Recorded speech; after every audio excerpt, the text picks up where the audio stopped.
Inshallah, in this brief talk before the khutbah, I will share with you some reflections and some lessons from the 61st ayah of Surah Al-Baqarah.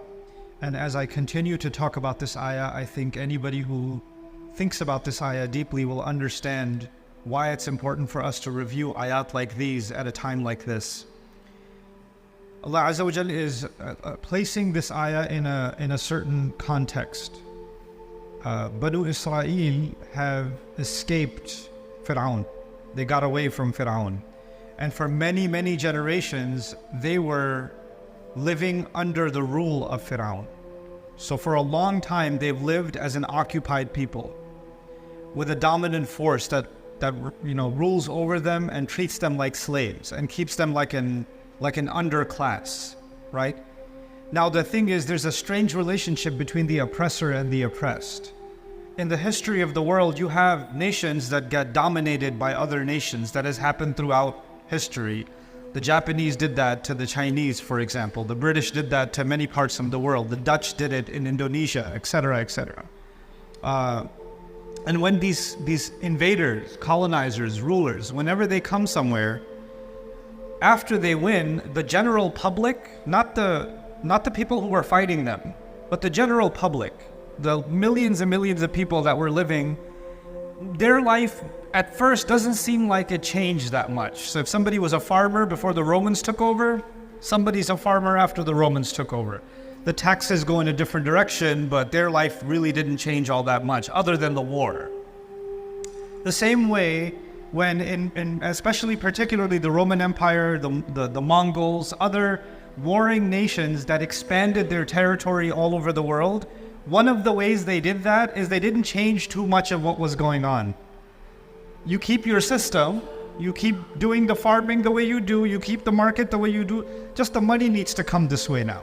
That's all, right? So for the general public, at the economic level at least, didn't seem like there was too much of a difference. But it was also important for the people that took over to let the public know there's a new boss in town. Not just that the money should quietly flow somewhere else, but there has to be an assertion of dominance. The public has to recognize that they live under the power of a mighty empire, of a mighty ruler, etc., right? And the way they do that is not just by showing them military force. That's too expensive. The military is used on the battlefield.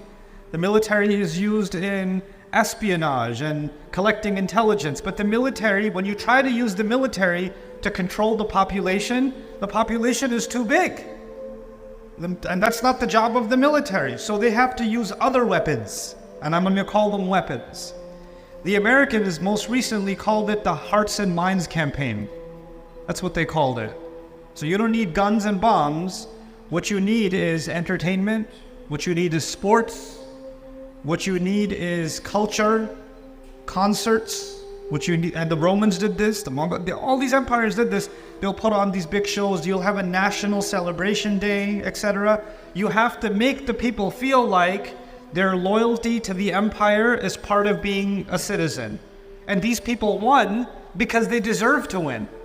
It's a good thing they won. If they didn't win, we would never have advanced as an empire. So you start, even though they don't see you as one of them, they want you to see them as family. They'll never look at you as family, but they want you to see them as family. And so they will do this by, the flags and the parades and shows and songs and, propaganda machinery, basically. They'll create that. And they created that even in the time of Fir'aun. In fact, if you study the history of the pharaohs, this is important because the Quran brings up Fir'aun quite a bit, right? Fir'aun, if you know anything about the ancient Egyptian empire, they built a lot of very strange but very daunting, powerful monuments like the Sphinx and the pyramids and the obelisks and all these strange architectural structures that even now people go on tourist sites and they visit these places. And a lot of these places were built so if there were people traveling by sea and they would pass by or river, they could see on the banks of the river, oh, these people you don't want to mess with these people, look at what they built. It was a means of intimidation, right? And this is actually, In the Quran, Allah Azza wa Jalla describes even previous nations like the nation of Hud alayhi salam. They used to do this too, to carve idols and carve massive monuments for no other purpose but to create an image, an impression, right? And so it's a symbol of something. You know, when the United States, the rebels in the United States were fighting the British Empire, the French wanted to, because the French hate the British, so just to stick it to the English some more, they sent them the, you know, Lady Liberty, a symbol of the union between France and America. And what does Lady Liberty represent? Freedom. Freedom of speech, freedom of religion, freedom of expression, freedom of to be human as you wish to be, except in France that celebrates that freedom. You can't wear a hijab and get a job. You can't have a name Muhammad and get, you know, put your resume in, you're not going to get a call back. The same guy, you know, Algerian guy, light-haired, light skin, his name was Abdul Karim, he applies for a job, can't get it, changes his name, you know, Jacques, François, and he sends it in and he gets the call right away. Freedom. But it's just a symbol. It's supposed to show people this is what we represent. This is what we celebrate. Right? So it's done by means of a flag and all these other things. Now what happens to most of the public? Most of the public, what these empires did is they controlled the way these people think about the world. They wanted your worldview, if you lived in that time, they wanted your worldview to be shaped by them. They want you to see the world the way they want you to see it. And that was one of their most powerful weapons. The Israelites were slaves to the empire. They were slaves to Egypt. And Musa alayhi salam helped them break away from that slavery, and now they were free. They were in Sinai, they were in the desert. The military has drowned. The Egyptian army is gone. Now they're free. But they're not free. Because the real occupation was not the military occupation. The real occupation was the psychological occupation. They escaped physically, but they didn't escape mentally. They didn't escape mentally. So now they're free. Now I want to give you an analogy. If somebody was in jail, falsely accused, they got thrown in jail. And after 20 years of being in jail, they got out. When they got out, now they can see the sun again, they can eat normal food again, they can make friends again, right? Will they ever want to wear the jail uniform? Oh, I'm in the mood, I miss those clothes. Are you going to do that? Are you going to say, man, the way they made that mush that they used to give us for lunch, I miss that mush, man. I don't want to eat chicken. I don't want to eat beef. I don't want to have a barbecue. I want that old pot, that dirty pot, and I want to sit in a dark place where there's rats running around because I miss that, man. That was the life. Nobody would do that. Nobody will do that. In fact, even if they saw a rat or they saw a pot that looked like the pot from the time of jail, they might get triggered. That memory might come back and they might start remembering, and maybe might even start crying that they remember that. The next time you see a police officer, they might have a panic inside their heart. I've lived through this. You know? They can't even drive by the old place where they used to be in prison. It reminds them of a terrible episode in their life they would rather forget. That is someone who got free and now wants to taste freedom. They want to taste freedom. Musa alayhi salam comes with them to the desert. It's a desert. It's not a garden. You don't have a lot of food options. You don't have a lot of weather, shade options. So Allah provided the shade, as you might know. ظَلَّلْنَا عَلَيْهِمُ الْغَمَامِ. Right? And then وَأَنزَلْنَا عَلَيْهِمُ الْمَنَّ وَالسَّلْوَى. Right? So Allah sent them manna and salwa. So the food is taken care of. So what you need to survive, water, which is the 12 springs, فَانْفَجَرَتْ مِنْهُ اثْنَتَا عَشْرَةَ عَيْنًا. The 12 springs have been given. Proteins have been given. You know, salwa is coming, the bird is coming. You can kill the bird, you can get the flesh of that bird. Your protein intake, your fat intake is covered. A salwa is the wheat that they're going to grow.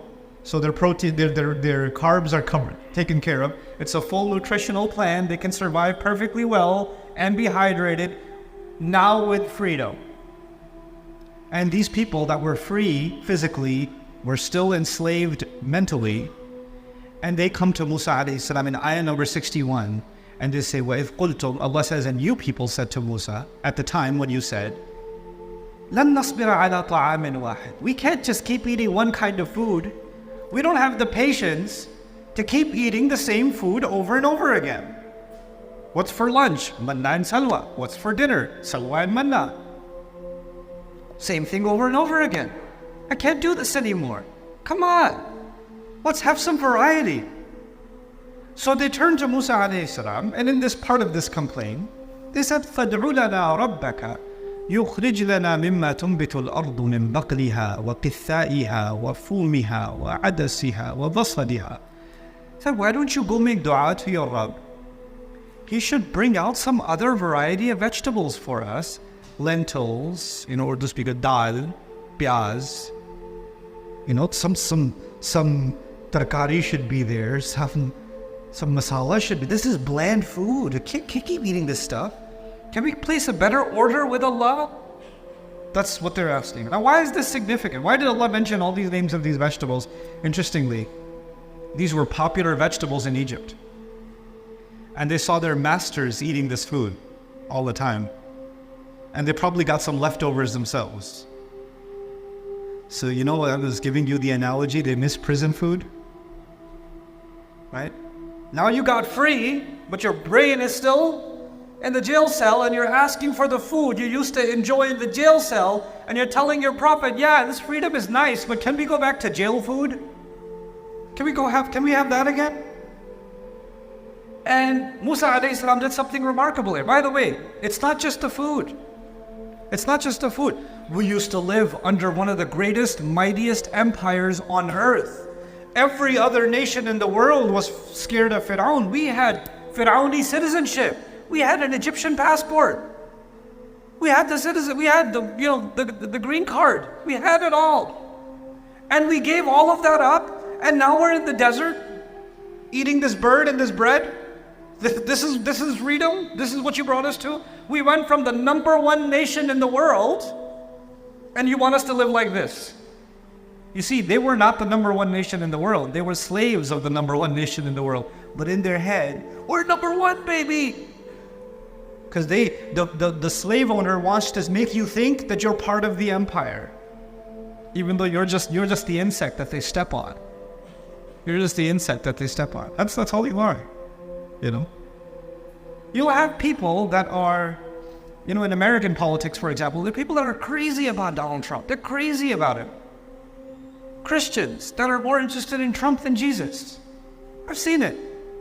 And these people can barely pay their electricity bill. They're barely getting by. But if Trump comes around, yeah, we love you. And he goes, I love you guys too. He doesn't love any of you. But he's very successful in making you believe that you need to love him. He's very successful. This is Fir'aun tactic. It's already there. So they were enslaved. They come out and they want the same old thing. They want what the colonizer, what the owner, what the former master gave them. And Musa alayhi salam said, "Ihbitu Misran." Now the word Misran is really, it's something. Misran in the Arabic language is countryside.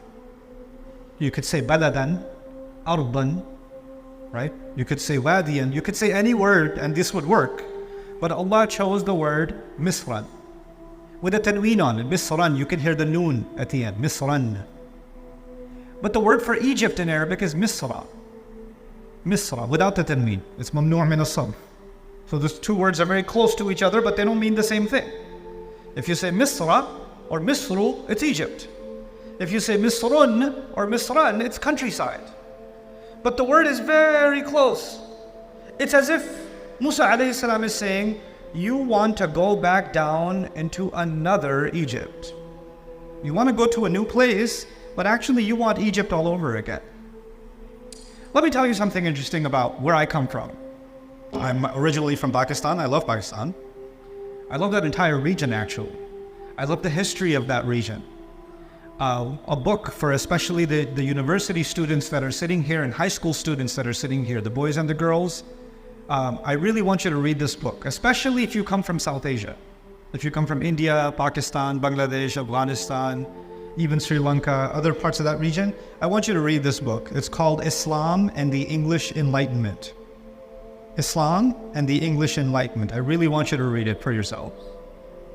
But I want you to let's step away from that for a moment.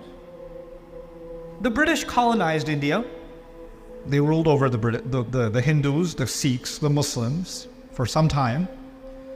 The Indians tried to fight back. The Muslims particularly tried to fight back. Didn't work for a long time. They were supposed to be the enemy, and you should hate everything about your enemy. But the enemy was very successful as teaching you that if you speak my language, you will be successful. If you dress like me, you will be more successful. If you eat like me, you will be more successful. If you talk like me, if you act like me, if you look like me, if you pretend that you are me, even though you're brown, if you pretend that you're white, you're going to get really successful. Because the British are a very small nation, if you didn't know. I've been to England many times, and you can drive across the country in a few hours. And every time I drive, most of it is farmland. One town, farmland, one town, farmland, and I look at it and I say, Ya Allah, these people and the entire planet, how in the world did that happen? And if you study English history, they were ready to kill each other. Their kings were ready to kill each other. And they go from there at a time when their entire military wasn't even 60, 70,000. If you want to exaggerate it, 200,000, their entire military. And the Mughal military was in the millions. Between 2 and 6 million, it fluctuated. How? How did this happen? It didn't happen militarily. Something else was going on. And we need to understand how domination works. Yes, it works by military means, but there are other mechanisms, other weapons that are used.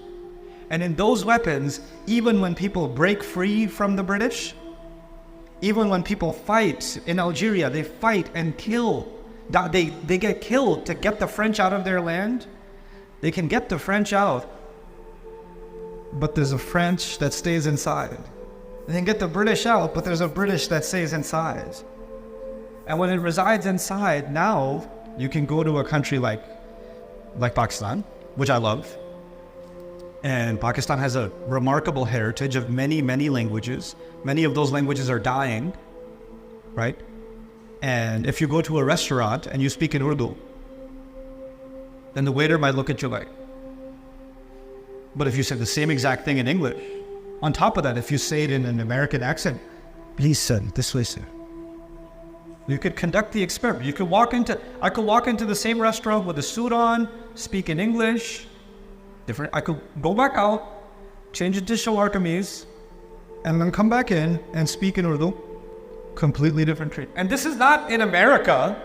The mistreatment is not in America. It's not happening in Canada. It's not happening in England. This is happening in the Muslim world. And it's not just Pakistan. It's happening in India, Bangladesh, Indonesia, Malaysia. It's happening in North Africa, all over the Muslim world. You know what it is? We freed ourselves. We did. But did we? Did we free ourselves?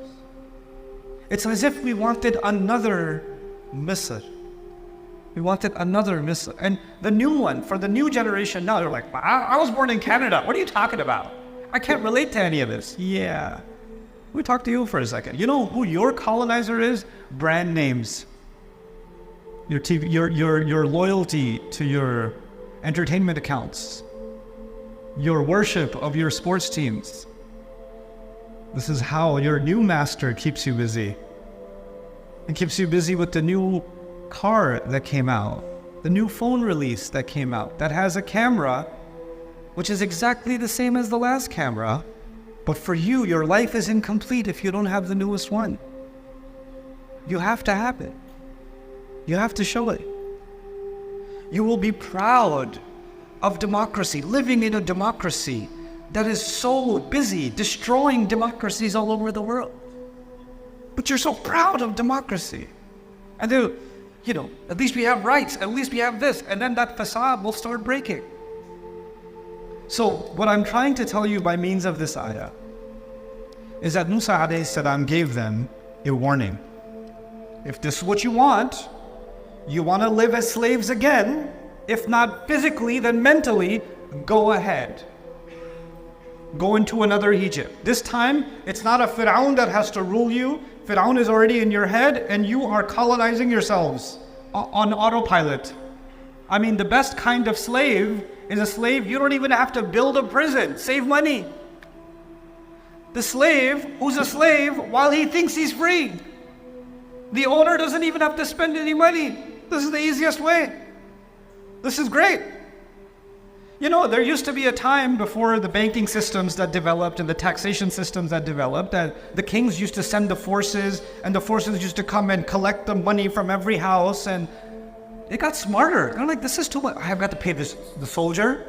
I got to pay the horse. I got to pay the cart. I got to pay the travel expense. Then they got to collect the money. I lose a lot of money this way. Let's make an automated billing system so when people are riding down the highway, the toll will rob them and they won't even know, and they'll feel like they're free. The road is so nice. The view is so nice. They'll be smiling while being robbed. They'll be smiling while they'll pay taxes on their income, then they'll pay taxes when they buy a bottle of milk. Then they'll pay taxes when they're recycling that bottle of milk. Then they'll pay taxes when they buy the car and park the car and emissions from the car. We'll just keep taking their money back and they'll be smiling. You're like, this is so great. This is a much better slavery system than even Fir'aun. Fir'aun would have been proud. Fir'aun would have said, this is a real upgrade. And if you allow this, if you don't break free from at least mentally being owned, if you don't free yourself, what is the big, and I don't want to prolong this discussion, I have 4 minutes, I'll just give you one thing. Allah says, what punishment, what is the consequence of this? It's easy. There's a law in the Quran. There's multiple laws in the Quran. You guys understand the law of gravity, right? You understand laws of physics. You understand laws of combustion. You understand laws of chemistry, right? You understand laws of physiology. If you're going to eat certain things that are poisonous to the human body, your body will be affected. There are laws that govern that. There are rules in place. Allah put rules in place. You can't stick your hand into a fire. There are rules of combustion, right? There's going to be a cause and there's going to be an effect. Just like that, in the Quran, Allah gives us another kind of cause and effect that if Allah did not teach us, we would never know. Physics you can learn. Combustion you can learn. Anatomy you can learn. But there are other laws, just like those laws, with a cause and effect, that you cannot learn unless Allah teaches. وَيُعَلِّمُكُمْ مَا لَمْ تَكُونُوا تَعْلَمُونَ. He teaches you what you couldn't know yourself. Allah says, وَضُرِبَتْ عَلَيْهِمْ الذِّلَّةِ. Adhilla was slapped on them, was struck on them. So I want you to understand this word, dhilla today. That's all. There's more, but if you understand dhilla, kafa. بالنسبة لكفى. So Allah says these people that wanted to be mentally colonized, they were struck with dhilla. So what in the world is dhilla? It comes from the Arabic word mudallal, tariqun mudallal. When a road, people step on it a lot and it becomes smooth. Like if you live in some place where there's not a lot of pavements and things like that, there's grass and weeds and things, and people walk and walk and walk, and between the weeds there's a path that becomes smooth. And there's nothing growing on it because people step on it so much, right? That would be tariqun mudallal, sahal yani. So it becomes stepped on so much it becomes smooth. Haqeeqatun dalil. They use it for a wall. Somebody built a wall to keep their neighbor out. But if they made the wall 1 foot tall, so the guy could just hop over, this is useless, it's too short. That kind of a wall is called ha'it dalil. It's too low.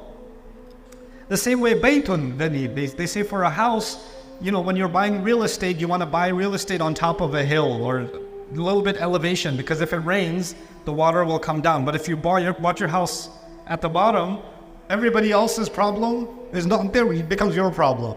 Your house is the one that gets flooded. That's baytun dalil in Arabic. They use this for dhul al-karam, for a necklace. In the necklace, they have these, cheap beads, but they have the pearl, or they have some expensive one that dangles at the bottom. So dulliyat ala qiduhu, the expensive ones dangle at the bottom. They're actually called dhulal, the ones that dangle at the bottom. So all these examples, And what are they, in a great lexicon of the Arabic language by Muhammad Hassan Jabal, he says, نَقْصُ ارْتِفَاعِ الشَّيْء. When someone used to be high and it became low, that is dhaleel. Someone used to be strong, they became weak, that's dhaleel. And in the social sense, someone used to have self-respect, and now they enjoy people stepping on them and keeping them low. That's dhaleel. So what happened to Muslim cultures? Where if you pretend, there are cultures today, and I know I've visited them, I've had those conversations, Muslim cultures where if a woman is wearing hijab, she's considered a villager, uneducated, and backwards. And the moment they act more, they want to act more American and more Western than Westerners. They don't even act that Western. Why? Because we want to feel like we're modern. We want to feel like we're modern. What's the biggest, you'll notice war-torn countries where entire, cities have been decimated. People have been destroyed. And those same people, their sense of value comes from, hey, I just bought, look at the brand of my belt. Look at these shoes. Look at this coat I got. This is where your value is coming from. The master says, buy from me, pay me taxes, and be proud of it too. How more dhaleel can one get? How more low can one get? This is not about halal and haram. I want you to understand that. This is not about tahrim. This is about self-respect. This is about self-respect. And I'll conclude with this, every culture on earth is an extension of what was given to Adam alayhi salam. أَنزَلْنَا عَلَيْكُمْ لِبَاسًا يُوَارِي سَوْآتِكُمْ وَرِيشًا. Adam alayhi salam was told, Allah has revealed clothing to you so it covers your privates. So whether you're dressed in Bangladeshi clothes, Pakistani clothes, Afghani clothes, American clothes, Canadian clothes, British clothes, Japanese clothes, all of them were actually started by what was given to Adam alayhi salam. And Allah gave us guidelines in His book and the sunnah of His messenger sallallahu alayhi wasallam to remove ignorance from the clothes, and you can wear decent clothes while being Japanese. You can wear decent clothes while being American. You can wear decent clothes while being Chinese or any other nation. It's not the cultures that were being rejected. It was the colonization that was being rejected. It was the ruler mindset, the worship of the ruler that was being rejected. And subhanAllah, we are living in amazing, amazing times. At this time, for us to contemplate ayat like these, especially for the young generation, they have an opportunity to break the colonization that has dominated the Muslim mind for well over a century. Muslims are a very powerful force on earth. We've been sleeping for a couple of 100 years. We've had a bad season. We've just had a bad season. But that doesn't mean we're weak. We're the sleeping giant. That's what we are. Well, we're starting to wake up. We're starting to wake up, What's happening in Gaza isn't just opening up the eyes of the world to what's happening. What's the political reality? It's not just teaching Americans. We keep saying freedom of speech, but we don't really have it. We keep saying freedom of expression, but we don't really have it. We keep saying freedom of protest, but we don't really have it. It's not just teaching the Americans that very, very important lesson. Oh my God, they did think of us like slaves. They just put invisible fences. They're not just, but the Muslims are learning. What have I been worshiping? What cow did I just make and worship? Like the Israelites and their golden calf, right? It doesn't have to be a golden calf anymore. It could be a golden logo of anything. It could be a golden Nike. It could be a golden Ferrari, golden Chanel, all golden cows. Those are all the cows today, and all the Samiris of the world are building it. So I pray this is the beginning of something. This is the beginning of a new awakening, where we're not culturally dominated anymore. We can express ourselves and think for ourselves, and we're not loyal to anything but the truth. And we can invite the world to see the truth, instead of seeing the truth through the lens of someone who just wants control and manipulation. May Allah Azza wa Jal liberate our hearts and minds, and may Allah Azza wa Jal allow especially this generation to be the one that truly liberates the Ummah from the colonization that is inside. not just the one that is outside. بارك الله لي ولكم في القرآن الحكيم ونفعني وإياكم